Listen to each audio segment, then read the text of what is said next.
10 വർഷമായിട്ട് നമ്മുടെ ജനങ്ങളിലേക്ക് LDF സർക്കാരിന്റെ ജനക്ഷേമപരമായിട്ടുള്ള നേട്ടങ്ങളൊക്കെ മുൻനിർത്തിക്കൊണ്ടാണ് ഞങ്ങളിവിടെ പ്രചരണം നടത്തുന്നത്. ഗുരുവായൂരിനെ സംബന്ധിച്ച് ഒരു സാംസ്കാരിക പൈതൃകമുണ്ട്. അത് കേരളത്തിലെ ജനങ്ങൾ അംഗീകരിക്കും. ഇവിടെ ഇടതുപക്ഷം വിജയിക്കും. കേരളത്തിലും 3ാം ഭരണം ഉണ്ടാകുമെന്നാണ് ഞങ്ങളുടെ ശുഭാപ്തമായിട്ടുള്ള വിശ്വാസം. മതസൗഹാർദ്ദത്തിന് പേരുകേട്ട നാടാണ് ഗുരുവായൂർ മണ്ഡലം. മറുപക്ഷത്ത് ഇപ്പോൾ ഈ വർഗീയപരമായിട്ട് ജനങ്ങളെ ഭിന്നിപ്പിക്കുന്ന രീതിയിലുള്ള കാര്യങ്ങളാണ് മുന്നോട്ട് പോകുന്നത്. വിദ്യാഭ്യാസ മേഖലയിൽ, സാംസ്കാരിക മേഖലയിൽ, കാർഷിക മേഖലയിൽ, വ്യാവസായിക മേഖലയിൽ ഏറ്റവും ചാരിതാർത്ഥ്യത്തോടുകൂടി നമുക്ക് പറയാൻ കഴിയും. അത് അവരുടെ പക്ഷത്ത് ശരിയുണ്ട് എന്നുള്ളതാണ്. ടോൾ രഹിതമായിട്ടുള്ള മേൽപ്പാലാണ് അവിടെ പണിതിട്ടുള്ളത്. വളരെ മികച്ച ഭരണ സംവിധാനമാണ് ഇവിടെ കാഴ്ചവെച്ചിട്ടുള്ളത്. അപ്പൊ തീർച്ചയായും വലിയ ആത്മവിശ്വാസത്തിലാണ് ഞങ്ങൾ. അങ്ങനെ എണ്ണി പറയുന്ന വികസന കാര്യങ്ങൾ ഇടതുപക്ഷത്തിന് പറയാനുണ്ട്. മാതൃകാപരമായിട്ടുള്ള കാര്യങ്ങളാണ് LDF കാഴ്ചവെക്കുന്നത്. 36 വർഷക്കാല അധ്യാപകനായിരുന്നു. ജനങ്ങൾക്ക് വേണ്ടി ഒട്ടനവധി നന്മ ചെയ്യാൻ തയ്യാറായ ഒരു ഗവൺമെന്റാണ്. വിദേശ നാണ്യം നേടിത്തരുന്ന കാർഷിക മേഖലയിൽ ഉൾപ്പെടെ വിദേശ മേഖലയിൽ നിന്നുള്ള ഫണ്ട് പോലും തടയുന്ന ഒരു സമീപനമാണ് കേന്ദ്ര ഗവൺമെന്റ് സ്വീകരിച്ചത്. അതൊക്കെ തെറ്റായ ഒരു കൺസെപ്റ്റ് അല്ലേ? ഇവിടെ മാറ്റം നമ്മുടെ കൺമുന്നിലല്ലേ. ലാഭനഷ്ടത്തിന്റെ പേരിൽ വിദ്യാലയങ്ങൾ അടച്ചുപൂട്ടുന്ന ഒരു സമീപനമായിരുന്നു UDF-ന്റെ. കള്ളപ്രചരണം നടത്തി ഭരണം പിടിക്കുക എന്നുള്ളത് മാത്രമാണ്. 68 ലക്ഷം രൂപ കൊടുത്തിട്ട് പോലും വികസനവുമായി ബന്ധപ്പെട്ട് അടിസ്ഥാന മേഖല വിദ്യാഭ്യാസമാണ്.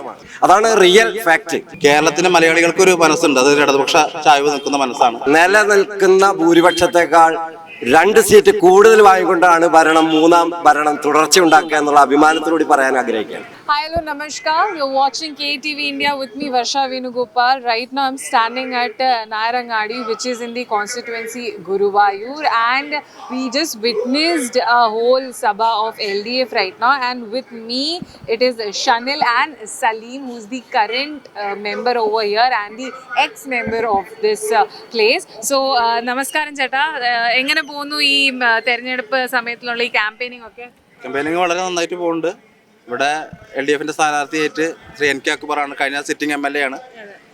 അപ്പോൾ 5 വർഷത്തെ അദ്ദേഹത്തിൻ്റെ വികസന നേട്ടങ്ങളും 10 വർഷമായിട്ട് നമ്മുടെ ജനങ്ങളിലേക്ക് LDF സർക്കാരിൻ്റെ ജനക്ഷേമപരമായിട്ടുള്ള നേട്ടങ്ങളൊക്കെ മുൻനിർത്തിക്കൊണ്ടാണ് ഞങ്ങളിവിടെ പ്രചരണം നടത്തുന്നത്. അദ്ദേഹത്തിന് വേണ്ടി വോട്ട് ചോദിക്കുന്നത്. അത് കേരളത്തിലെ ജനങ്ങൾ അംഗീകരിക്കും. ഇവിടെ ഇടതുപക്ഷം വിജയിക്കും. കേരളത്തിലും 3ാം ഭരണം ഉണ്ടാകുമെന്നാണ് ഞങ്ങളുടെ ശുഭാപ്തമായിട്ടുള്ള വിശ്വാസം. അതേപോലെ ഇപ്പോൾ നേരത്തെയുള്ള മെമ്പറാണ്, ഇപ്രാവശ്യം ക്യാമ്പയിനിങ്ങിനൊക്കെ ഇറങ്ങിയാന്ന് ചേട്ടൻ? തീർച്ചയായിട്ടും LDF വൻപിച്ച ഭൂരിപക്ഷത്തോടുകൂടി 5ാം തവണയും വിജയം ആവർത്തിക്കുമെന്നുള്ളതാണ്. ഗുരുവായൂരിനെ സംബന്ധിച്ച് ഒരു സാംസ്കാരിക പൈതൃകമുണ്ട്. ക്ഷേത്ര നഗരിയാണ്. ജാതിയുടെ മതത്തിൻ്റെയൊക്കെ അതിർവരമ്പിനപ്പുറത്ത് മതസൗഹാർദ്ദത്തിന് പേരുകേട്ട നാടാണ് ഗുരുവായൂർ മണ്ഡലം. അതുകൊണ്ട് തികച്ചും കഴിഞ്ഞ 20 വർഷങ്ങളിലായി 3 വർഷം KV അബ്ദുൽ ഖാദർ MLA, ഇപ്പോഴത്തെ CPIM-ന്റെ ജില്ലാ സെക്രട്ടറി കൂടിയായിട്ടുള്ള KV അബ്ദുൽ ഖാദർ ആയിരുന്നു MLA. ഇപ്പോൾ NK അക്ബർ MLA 5 വർഷം പിന്നിട്ടപ്പോൾ ഏറ്റവും ചാരിതാർത്ഥ്യത്തോടുകൂടി നമുക്ക് പറയാൻ കഴിയും. വിദ്യാഭ്യാസ മേഖലയിൽ, സാംസ്കാരിക മേഖലയിൽ, കാർഷിക മേഖലയിൽ, വ്യാവസായിക മേഖലയിൽ, പ്രത്യേകിച്ച് ഗുരുവായൂർ മേൽപ്പാലത്തിൻ്റെയൊക്കെ മേഖലയിൽ ടോൾ രഹിതമായിട്ടുള്ള മേൽപ്പാലാണ് അവിടെ പണിതിട്ടുള്ളത്. കഴിഞ്ഞ കാലഘട്ടങ്ങളെല്ലാം തന്നെ വലിയ ഒരു സ്വപ്ന പദ്ധതിയായിരുന്നത്. അപ്പോൾ അത്തരം പരിപാടികൾ സമയബന്ധിതമായി തീർക്കുന്നതിന് വേണ്ടിയും വളരെ മികച്ച ഭരണ സംവിധാനമാണ് ഇവിടെ കാഴ്ചവെച്ചിട്ടുള്ളത്. അപ്പോൾ തീർച്ചയായും വലിയ ആത്മവിശ്വാസത്തിലാണ് ഞങ്ങൾ. എന്നാലും ഈ ഒരു എന്തെങ്കിലും ട്രെൻഡ് ഷിഫ്റ്റ് കണ്ടതായി പറ്റുന്നുണ്ടോ? ബിക്കോസ് ഒരു ഓൾറെഡി 5 വർഷം ഇരുന്നാണ്. അപ്പോൾ ആൾക്കാരുടെ മനസ്സിൽ എന്താണ് അവരുടെ അപ്രോച്ച്, നിങ്ങൾ അപ്രോച്ച് ചെയ്തപ്പോൾ അവരുടെ റെസ്പോൺസ് എന്തായിരുന്നു? ഇവിടെ ഇടതുപക്ഷം എപ്പോഴും ഞങ്ങൾ പോലുള്ള ഇടതുപക്ഷ പ്രവർത്തകർ നാടിൻ്റെ വികസനങ്ങളും മതേതരത്വം കാത്തു സൂക്ഷിക്കുന്ന രീതിയിലുള്ള കാര്യങ്ങളുമായിട്ട് മുന്നോട്ട് പോകുമ്പോൾ, മറുപക്ഷത്ത് ഇപ്പോൾ ഈ മാഷ് സൂചിപ്പിച്ചതുപോലെ വർഗീയപരമായിട്ട് ജനങ്ങളെ ഭിന്നിപ്പിക്കുന്ന രീതിയിലുള്ള കാര്യങ്ങളാണ് മുന്നോട്ട് പോകുന്നത്. അത് കേരളത്തിൽ വില പോവില്ല എന്നുള്ളതാണ്. ഇവിടെ എത്ര തന്നെ ആയാലും കേരളത്തിലെ മലയാളികൾക്കൊരു മനസ്സുണ്ട്. അത് ഇടതുപക്ഷ ചായ്വ് നിൽക്കുന്ന മനസ്സാണ്. അപ്പോൾ ആ പ്രവർത്തനങ്ങളായിട്ട് ഞങ്ങൾ മുന്നോട്ട് പോകുന്നത്. പതിവില്ലാത്ത രീതിയിൽ ഒരു മത നേതാക്കന്മാരുടെയൊക്കെ ഒരു ഇടപെടലുകളും മതത്തിലേക്ക് ചുരുങ്ങുന്നതായിട്ടുള്ള ഒരു കാഴ്ചപ്പാട് വരുന്നുണ്ട്. പക്ഷെ അതിലൊക്കെ വീഴാതെ ജനങ്ങൾ ഇടതുപക്ഷത്തെ വിജയിപ്പിക്കുമെന്നാണ് ഞങ്ങളുടെ വിശ്വാസം.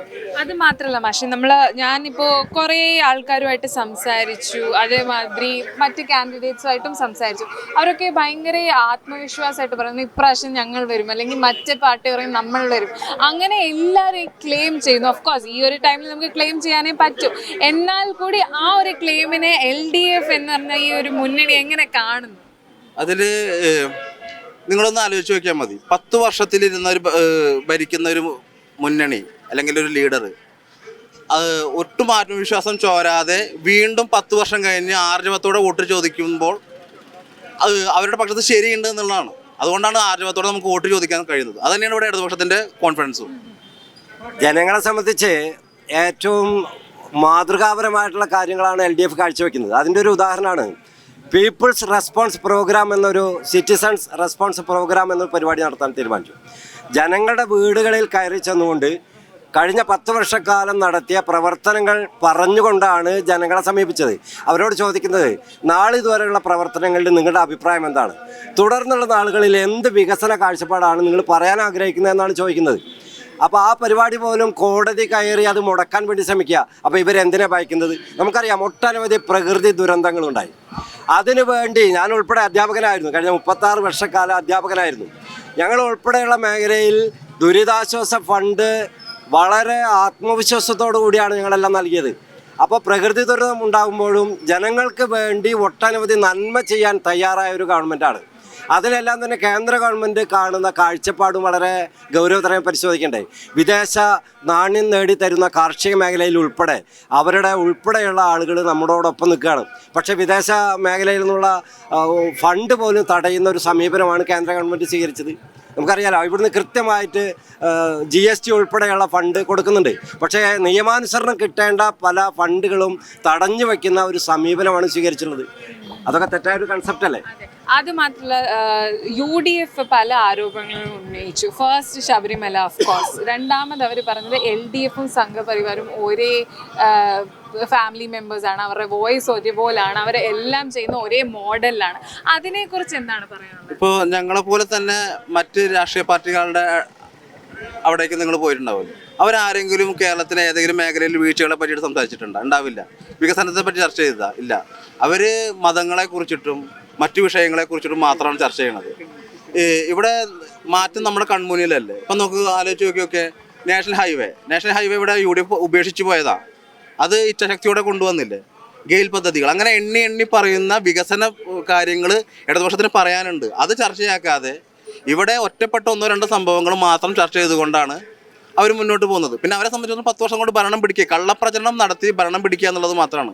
നമ്മൾ സത്യസന്ധമായിട്ട് ചെയ്ത കാര്യങ്ങൾ പറഞ്ഞുകൊണ്ടാണ് ഇവിടെ ജനങ്ങളുടെ അടുത്ത് സമീപിക്കുന്നത്. ആ ഒരു ആത്മവിശ്വാസം നമുക്കുണ്ട്. രാഷ്ട്രീയ ഇച്ഛാശക്തിയോട് കൂടിയിട്ടാണ് ഒരു ഗവൺമെൻറ് പ്രവർത്തിക്കുന്നത്. നമുക്കറിയാം, ഓരോ മേഖല എടുത്ത് പരിശോധിച്ചാൽ നമുക്കറിയാം. ഇപ്പോൾ ലാഭനഷ്ടത്തിൻ്റെ പേരിൽ വിദ്യാലയങ്ങൾ അടച്ചുപൂട്ടുന്ന ഒരു സമീപനമായിരുന്നു UDFൻ്റെ. എന്താ LDF ഗവൺമെൻറ് സ്വീകരിച്ചത്? ഇവിടെ പൈതൃകമായിട്ടുള്ള 100-110 വർഷം പഴക്കമുള്ള വിദ്യാലയങ്ങൾ മെച്ചപ്പെടുത്തുന്നതിന് വേണ്ടി കിഫ്ബി ഫണ്ട് ഉപയോഗിച്ച് ഉൾപ്പെടെ ഇപ്പോൾ ഞങ്ങളുടെ പഞ്ചായത്തിലെ ഒരു ഹയർ സെക്കൻഡറി സ്കൂളാണ് കൊച്ചിനൂർ ഗവൺമെൻറ് ഹയർ സെക്കൻഡറി സ്കൂൾ. അവിടെ വികസനത്തിൻ്റെ ഒട്ടനവധി മേഖലകളാണ് കാഴ്ചവെച്ചത്. ഇപ്പോൾ ഇവിടെ നമുക്കൊരു വലിയ ഉദാഹരണം പറയാനുണ്ട്. തൃശ്ശൂർ ജില്ലയിലെ തന്നെ ഗ്രാമപഞ്ചായത്ത് വടക്കേക്കാടാണിത്. ഇവിടെ ജില്ലാ പഞ്ചായത്ത് മെമ്പറുടെ നേതൃത്വത്തിൽ 68 ലക്ഷം രൂപ കൊടുത്തിട്ട് പോലും ഈ പ്രദേശത്ത് ഒരു പൊതു ശ്മശാനം പണിയാൻ UDFൻ്റെ ഭരണാധികാരികൾ തയ്യാറായില്ല. എന്നാൽ മറ്റ് ഇതര മേഖലകളിലെല്ലാം തന്നെ അഭിമാനത്തോടു കൂടി ഇത്തരം പ്രവർത്തനങ്ങൾ കാഴ്ചവെക്കുമ്പോൾ ഓരോ മേഖലയും, പ്രത്യേകിച്ച് ഞാൻ ഒരു അധ്യാപകൻ എന്നുള്ള നിലയ്ക്ക് എടുത്തു പറയാൻ ആഗ്രഹിക്കുന്നത് വികസനവുമായി ബന്ധപ്പെട്ട് അടിസ്ഥാന മേഖല വിദ്യാഭ്യാസമാണ്. വിദ്യാഭ്യാസ മേഖലയും കാർഷിക മേഖലയും മെച്ചപ്പെടുത്തുന്നതിന് വേണ്ടി ഏറ്റവും അടിസ്ഥാനപരമായിട്ടുള്ള കാര്യങ്ങളാണ് ഈ പ്രദേശത്ത് ചെയ്തിട്ടുള്ളത്. അത് ഏറ്റവും പ്രധാനപ്പെട്ടായിട്ട് നമ്മൾ കാണുന്നു. അതുകൊണ്ട് തന്നെ വിദ്യാഭ്യാസം നിലനിൽക്കുമ്പോൾ മറ്റ് ഇതര മേഖലകളിൽ, സാംസ്കാരിക മേഖലയിലും കാർഷിക മേഖലയിലെല്ലാം തന്നെ മികവുണ്ടാക്കാൻ കഴിയുന്നു എന്നുള്ളതാണ് യാഥാർത്ഥ്യം. അതാണ് റിയൽ ഫാക്റ്റ്. അപ്പോൾ ഈ പ്രാവശ്യം കഴിഞ്ഞ പ്രാവശ്യത്തെക്കാളും കൂടുതൽ സീറ്റ് നമുക്ക് പ്രതീക്ഷിക്കാൻ വേണ്ടി? തീർച്ചയായിട്ടും പ്രതീക്ഷിക്കാം. ജനങ്ങൾ ആ കള്ളപ്രചരണങ്ങളിൽ വീണില്ലെങ്കിൽ തീർച്ചയായിട്ടും ഇടതുപക്ഷം അധികാരത്തിൽ വരും, 3ാമത് അധികാരത്തിൽ വരിക തന്നെ ചെയ്യും. എത്ര ശതമാനം ഉറപ്പുണ്ട്? ഞങ്ങൾ വലിയ നിലനിൽക്കുന്ന ഭൂരിപക്ഷത്തെക്കാൾ 2 സീറ്റ് കൂടുതൽ വാങ്ങിക്കൊണ്ടാണ് 3ാം ഭരണം തുടർച്ചയുണ്ടാക്കുക എന്നുള്ള അഭിമാനത്തിലൂടെ പറയാൻ ആഗ്രഹിക്കുകയാണ്. അപ്പോൾ ഒരുപാട് നന്ദിയുണ്ട് നിങ്ങളുടെ സമയം ചെലവഴിച്ചതിന്. So that was the current ward member and ex member of this place, Nayarangadi. So we are bringing you the voices of this local places, because they can tell you the actual fact what is happening around. They can tell you the actual thing what is all around, and they can tell you what is not happening, what is happening, what are the true things, what are not the true things. Because here they are telling about how this 10 years, how Kerala has developed, how they have started something which UDF has stopped at the point, and then now they are again very confident that their party is going to come again in the power. So that was me, Varsha Venugopal, in KTV India with cameraman Kirtan Gowda. Keep watching KTV India. I'm signing off from Kerala.